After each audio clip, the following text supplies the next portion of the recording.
Welcome to the KlickerZ training library. This is the first video in the series. The training goals of this video are to be able to create a PowerPoint presentation, question slide, Clickerize it, and save it as a macro-enabled presentation. As you see, this is PowerPoint 2010, and you can insert a question slide anywhere you want using standard PowerPoint procedures. Simply position your cursor wherever you want. Go up to the Home menu tab. Insert a new slide. The default layout will be title and content. You can change it using your PowerPoint functionality and use any style you would like within PowerPoint. We'll stay with the title and content. You're not forced with our software to use any template in a preset format. Your questions can use any of the design creativity available within PowerPoint. This is a feature of the KlickerZ 2.0 software. For basic multiple choice or true-false questions, the title and content format is the easiest to use. In the title part is where you would want to type your question.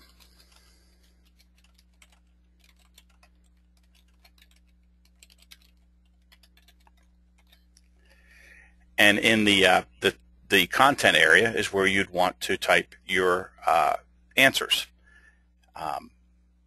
By default, PowerPoint uses bullet systems. You can use typical bullets like this or numbering systems. A trick with PowerPoint is if you type the backspace with standard bullets and type A period space and then your first answer. And when you hit the return key, you'll see that it changes to the bulleted format using ABC for designating which answer is which.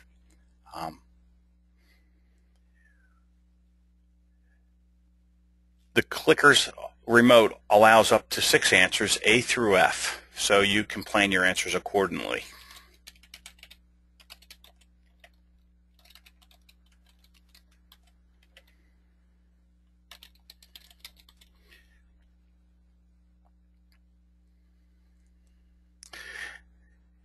A good habit when you are creating slides is to type your answer in the notes section.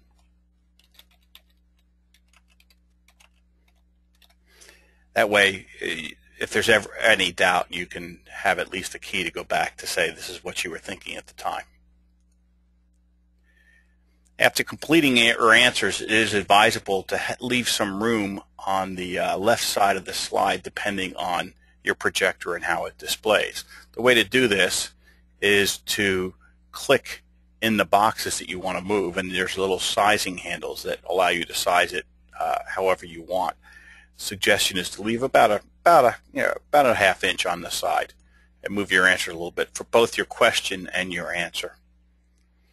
The response panel will display in this area, and how your slide is formatted is important so that the text of your question is not hidden by the response panel. Up to this point, you've used standard PowerPoint software functions to create questions.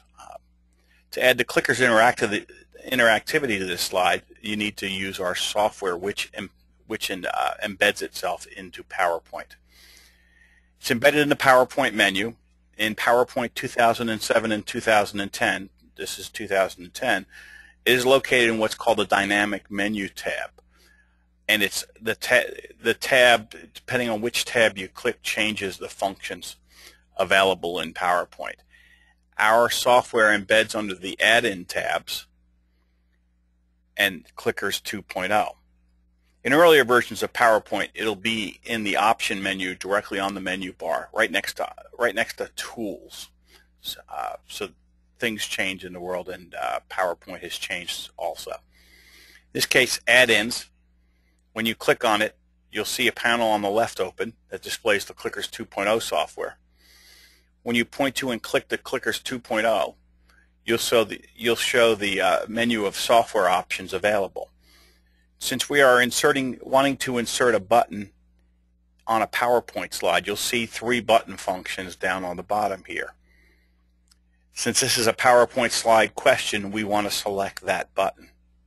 And when I point to and click on that button, a window will open, which is a typical window function. You can drag it around by pointing to and left-clicking on the to grab the menu to drag it out of the way in case you didn't remember what the answer was.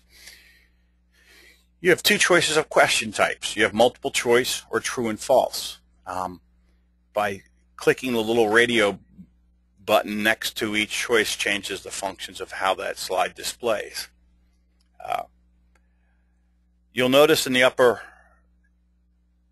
by default, the multiple choice is pre-selected, and by default the A is always selected as well. If your answer is different, in this case it's C, you just point to the answer, the button next to the answer which is the correct answer for this slide, and then you point to and click on the Create button, and what you'll see is a button will be created that is in PowerPoint, on your PowerPoint slide.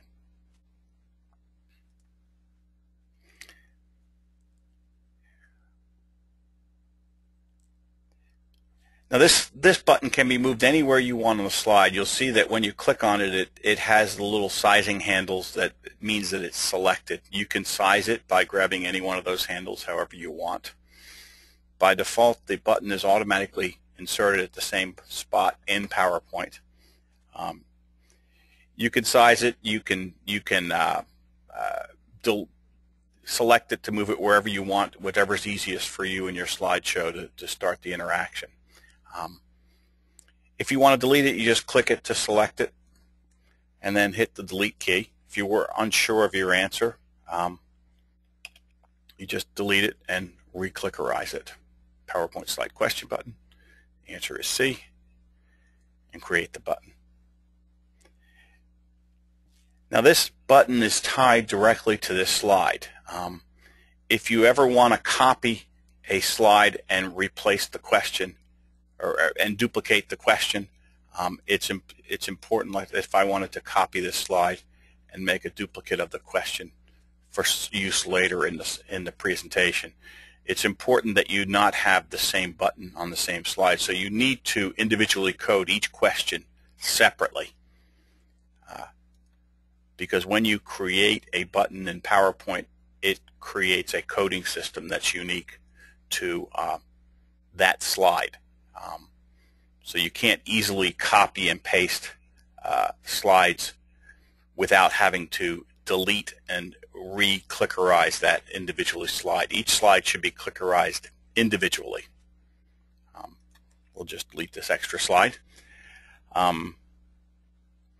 Also, if you want to copy questions from other clickerized PowerPoints, you can easily do that using copy and paste, but you should always insert the buttons in the presentation you intend to use the question within. After you clickerize a slide, you can move that slide anywhere you want within a PowerPoint presentation. Using the View Slide Sorter function, I can move that slide anywhere in this existing PowerPoint that I want to move it, and the clicker's functions will stay with that slide.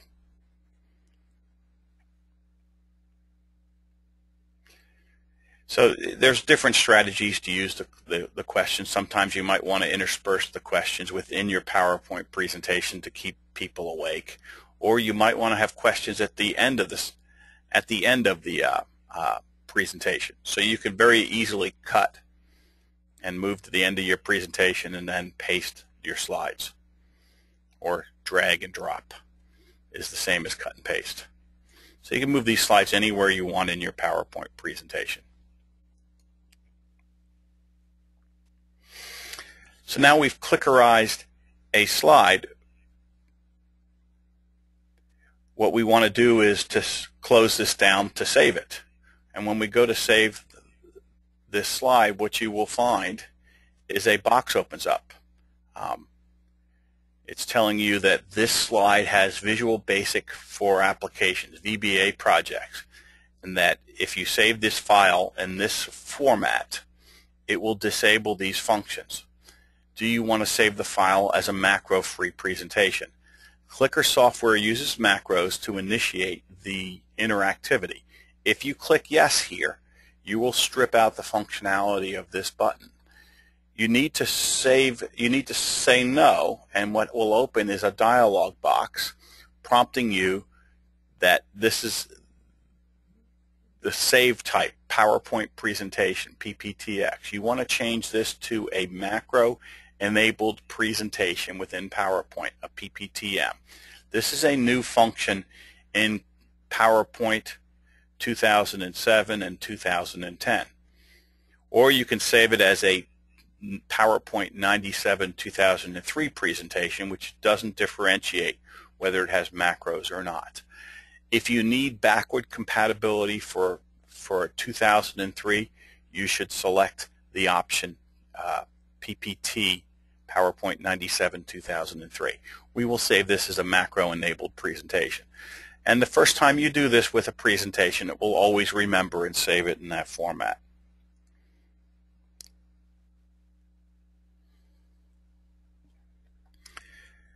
This ends the first training video.